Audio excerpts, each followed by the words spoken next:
Hello, and welcome to another teaching from 119 Ministries. We believe that the whole Bible is true and applicable to our lives today. If you'd like to learn more about what we believe and teach, please visit us at testeverything.net. We hope you enjoy studying and testing the following teaching.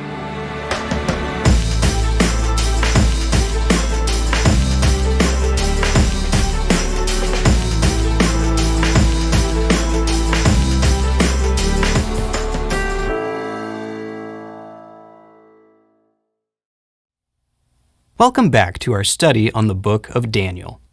In our last teaching, we established that the book of Daniel was likely written in the 6th or 5th century BCE, and likely written by Daniel himself or by a combination of Daniel and other Babylonian Jews. In this teaching, we're going to go through Daniel chapter 1. Let's begin. Daniel 1, 1 through 7. In the 3rd year of the reign of Jehoiakim, king of Judah, Nebuchadnezzar, king of Babylon, came to Jerusalem and besieged it. And Yahweh gave Jehoiakim, king of Judah, into his hand, with some of the vessels of the house of God. And he brought them to the land of Shinar, to the house of his God, and placed the vessels in the treasury of his God. Then the king commanded Ashpenaz, his chief eunuch, to bring some of the people of Israel, both of the royal family and of the nobility, youths without blemish, of good appearance, and skillful in all wisdom, endowed with knowledge, understanding learning, and competent to stand in the king's palace, and to teach them the literature and language of the Chaldeans. The king assigned them a daily portion of the food that the king ate, and of the wine that he drank. They were to be educated for 3 years, and at the end of that time they were to stand before the king. Among these were Daniel, Hananiah, Mishael, and Azariah of the tribe of Judah. And the chief of the eunuchs gave them names.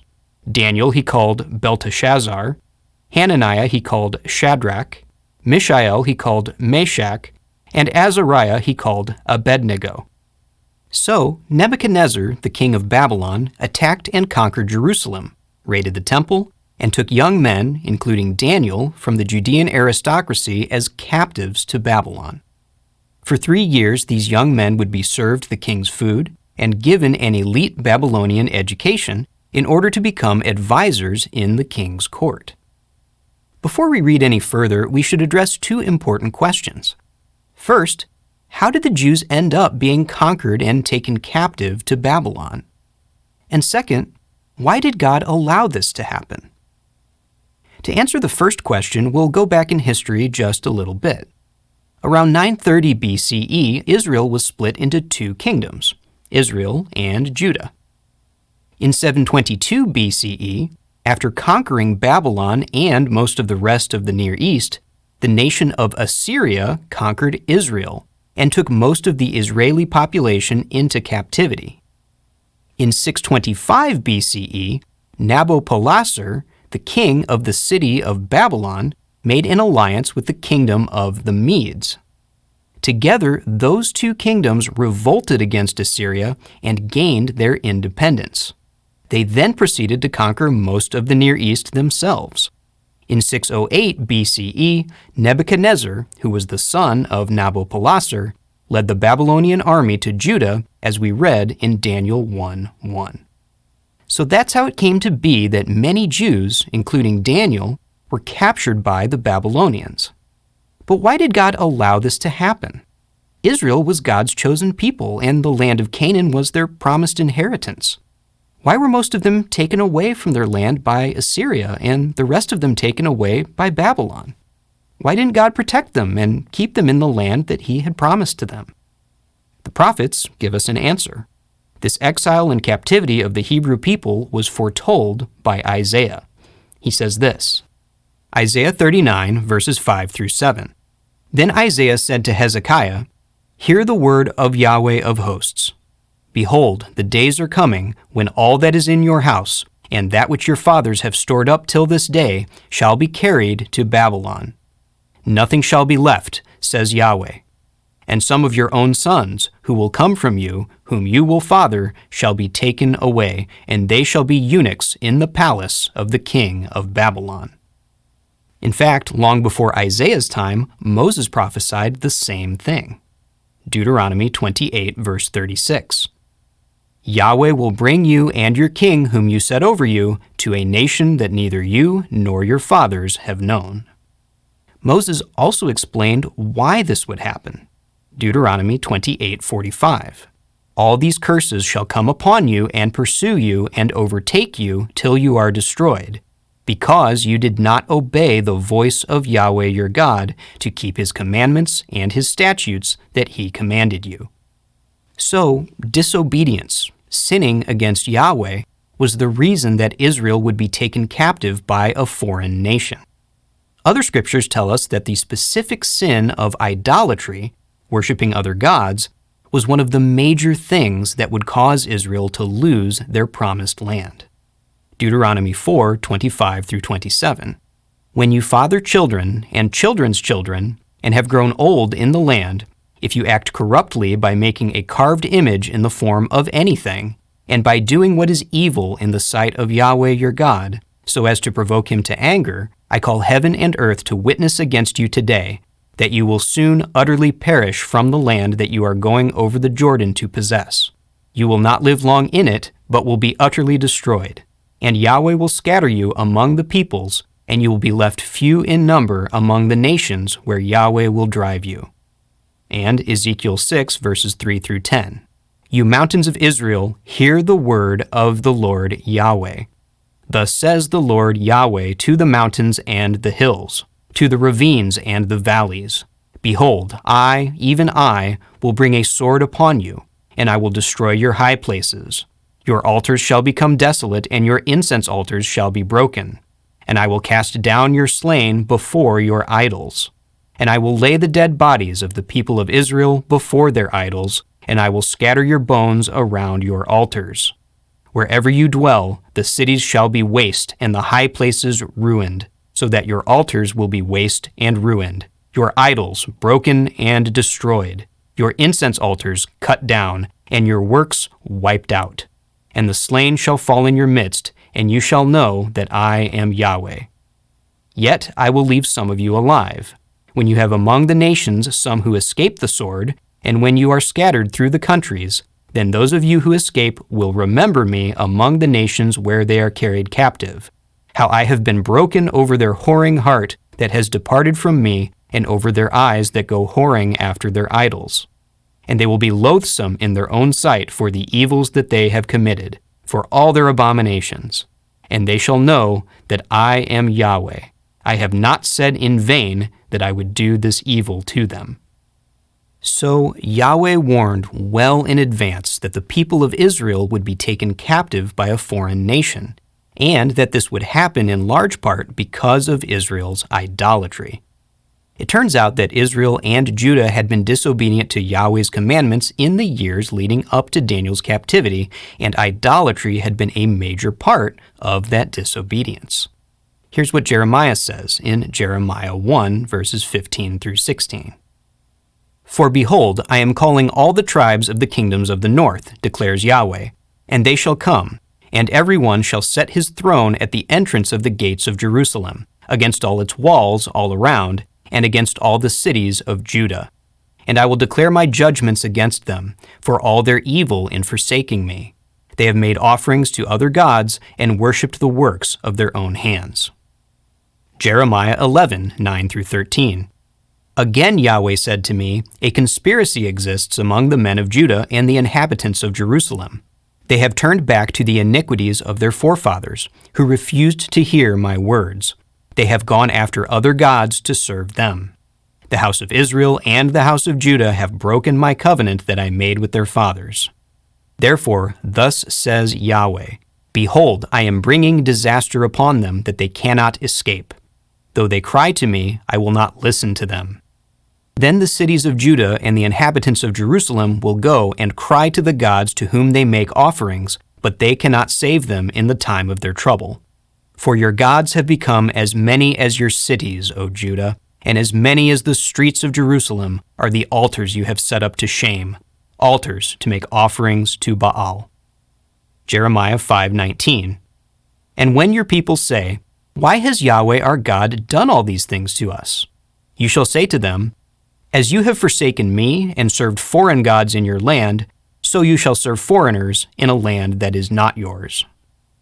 Idolatry was not the only reason that Israel and Judah were cast out of the Promised Land. The prophets also mention sins like theft, fraud, slander, mistreating the poor, and basically every other kind of violation of God's commandments. However, it is clear that the worship of idols was one of the main sins that led to the Babylonian captivity. So returning to our story in Daniel chapter 1, because of the idolatry and other sins of the nation of Judah, Daniel and his friends have been taken captive into Babylon. Now they are captives, strangers in a foreign land, and they are suffering because of the mistakes of their fathers. These young men were God-fearing people. They knew that this judgment had come upon their nation because of disobedience. Once they entered Babylon, their own obedience to God was immediately put to the test. Daniel 1, verse 8. But Daniel resolved that he would not defile himself with the king's food or with the wine that he drank. Back in verse 5, it said that the king provided a portion of his food and wine for these Jewish captives to eat every day. However, we see here that Daniel refused to defile himself with the king's food and wine, and later in verse 12, it says that he ate vegetables and drank water instead. This brings up an important question, and that is, what was wrong with eating the king's food and drinking his wine? Why would that have defiled Daniel? Numerous ideas have been proposed to explain why Daniel refused to eat the king's food, but many of them fail to fully explain the situation. One idea is that Daniel was a vegetarian, so he wouldn't have eaten any meat, and a teetotaler, so he wouldn't have drank any alcohol. However, the Torah does not prohibit eating meat or drinking wine. Doing these things is not sinful or defiling, so that explanation makes little sense. Another idea is that the meat was from unclean animals or that it contained blood, both things that the Torah does prohibit. But that doesn't explain why the wine would have been a problem. Still another idea is that Daniel and his friends were demonstrating humility by not partaking in the expensive upper-class foods that the king was providing. Instead, they chose to eat the inexpensive and ordinary meals that the commoners ate. However, again, the Torah does not prohibit eating expensive foods. Eating such things would not be a matter of sin or defilement. The best explanation for why Daniel would not eat the king's food is found in the history of Babylon itself. It turns out that the king's food was not just any food, but was food that was part of a ritual of worship directed at an idol. Here's how that ritual is described by Babylonian texts. First, a table was brought in and placed before the image. Then water for washing was offered in a bowl. A number of liquid and semi-liquid dishes in appropriate serving vessels were placed on the table in a prescribed arrangement, and containers with beverages were likewise set out. Next, specific cuts of meat were served as a main dish. Finally, fruit was brought. Eventually, the table was cleared and removed, and water in a bowl again offered to the image for the cleansing of the fingers. Having been presented to the image, the dishes from the god's meal were sent to the king for his consumption. Clearly, the food offered to the deity was considered blessed by contact with the divine and capable of transferring that blessing to the person who was to eat it. This person was always the king. So, the king's food was food and beverage that was first offered to idols, and then sent to the king in order to impart a divine blessing upon him. The Babylonian kings sometimes shared these meals with people who they wished to honor. This explains perfectly why Daniel would not eat the king's food. To eat it would be to participate in the final part of an idol-worshipping ceremony, and remember, the idolatry of the Jewish people was a big reason that Daniel was in captivity in the first place. Daniel knew that God found idolatry very offensive, so he didn't want to do anything associated with idol worship. For more on the topic of eating things sacrificed to idols, see our teaching, Meat Sacrificed to Idols. As a side note, it is interesting that the author of Daniel is not only familiar with this piece of Babylonian history, but he assumes that his readers are familiar with it also. there is no explanation given in this chapter for what the king's food actually is. So that would suggest that both the author and his original readers were familiar with 6th century Babylonian customs. In other words, since the author knew what the king's food was, it seems like the author lived in Babylon. And since the author assumes that his readers also knew what the king's food was, it seems like he was writing to other people who lived in Babylon too. This is another piece of evidence that suggests that the author of Daniel actually lived and wrote in 6th century Babylon, contrary to what some scholars would have us believe. That aside, we can learn a lot from Daniel's actions here. Not only did he demonstrate strong faith and courage by his obedience to God, but the way he interacted with the Babylonians is also instructive. Let's take a look at how he expressed his convictions to his captors. Daniel 1 verses 8 through 10. But Daniel resolved that he would not defile himself with the king's food or with the wine that he drank. Therefore he asked the chief of the eunuchs to allow him not to defile himself. And God gave Daniel favor and compassion in the sight of the chief of the eunuchs. And the chief of the eunuchs said to Daniel, I fear my lord the king, who assigned your food and your drink. For why should he see that you were in worse condition than the youths who are of your own age? So you would endanger my head with the king. So Daniel is upfront and honest about his convictions and requests that he be exempted from eating the king's food. The chief of the eunuchs likes Daniel and wants to accommodate him, but explains that he has a responsibility to keep Daniel in peak physical condition. Remember, the king's food was thought to bestow a divine blessing on whoever ate it. So the chief eunuch was afraid that if Daniel did not eat this divinely blessed food, then Daniel's health would suffer. The king was investing a lot into training Daniel to be a court advisor, so if Daniel wasn't healthy, then the king would not be happy. What Daniel does next is very interesting. Rather than being defiant and bluntly stating that he wouldn't eat the food no matter what the king or anyone else thinks, Daniel proposes a solution that will allow Daniel to fulfill his duty to God and the steward to fulfill his duty to the king. Daniel 1 verses 11 through 16. Then Daniel said to the steward whom the chief of the eunuchs had assigned over Daniel, Hananiah, Mishael, and Azariah, Test your servants for 10 days. Let us be given vegetables to eat and water to drink. Then let our appearance and the appearance of the youths who eat the king's food be observed by you, and deal with your servants according to what you see. So he listened to them in this matter and tested them for 10 days. At the end of 10 days, it was seen that they were better in appearance and fatter in flesh than all the youths who ate the king's food. So the steward took away their food and the wine they were to drink, and gave them vegetables. So, rather than ignoring the concerns of the people he is negotiating with, Daniel respectfully addresses those concerns and asks for a chance to prove that his religious practices won't cause any harm. Daniel's politeness wins the steward over, and he grants Daniel the opportunity to prove himself. In the end, this works out to everybody's benefit. Scholar John Walvoord commends Daniel's approach with these words. Daniel's approach also reflects his good judgment and common sense. Instead of inviting punishment by rebellion, he courteously requests of the chief prince of the eunuchs that he might be excused from eating food that would defile his conscience. He offered a creative compromise to achieve the goal of the king without violating his religious principles. Daniel did not object to the Babylonian names given to them, nor to their education that involved the learning of the Chaldeans, including their religious views. These were not a direct conflict with the Jewish law. But here, Daniel is exercising a proper conscience in matters that were of real importance. Another positive consequence of Daniel's actions here is the fact that he and his friends ended up in even better health than the young men who ate the king's food. This made their caretakers look even better in the eyes of the king, and at the same time, this was a demonstration that Yahweh's blessing was greater than any blessing provided by the Babylonian idols. By remaining faithful to Yahweh, Daniel and his friends provided a great witness to the unbelievers around them. Let's read the last few verses in this chapter.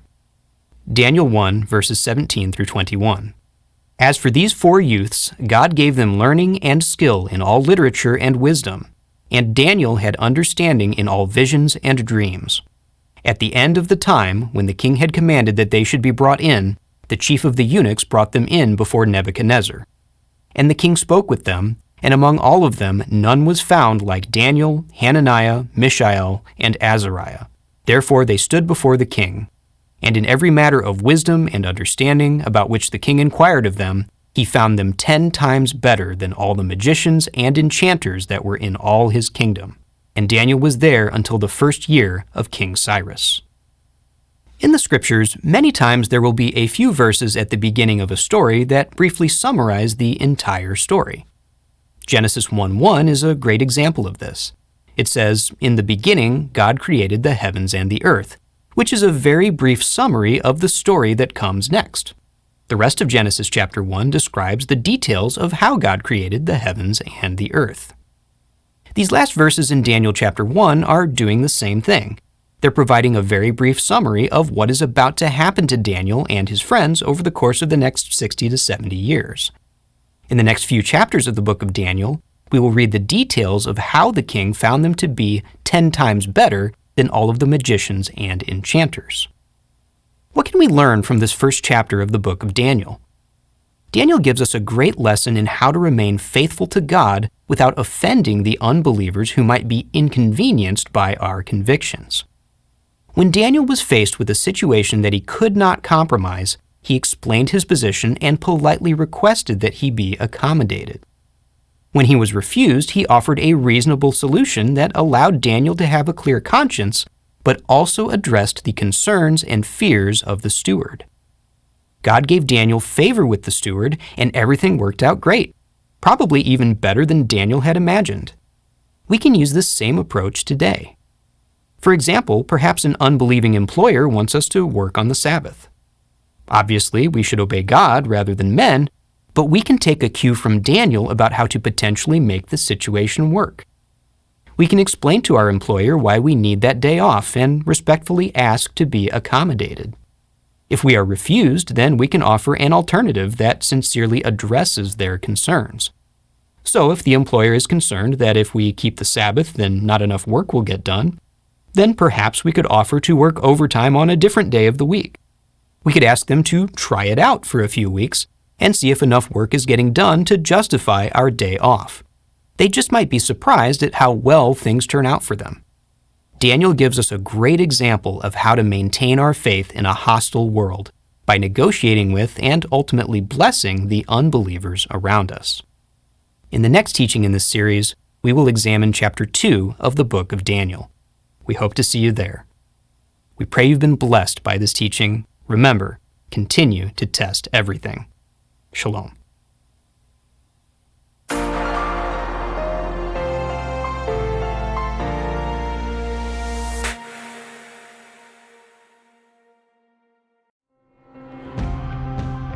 It is because of you, our generous supporters, who make it possible to offer these high-quality teachings completely free of charge. If you feel led to support 119 Ministries so that we can continue this effort, please visit testeverything.net and click on the Support 119 tab. Learn how you can partner with us to take the whole Word of God to the nations.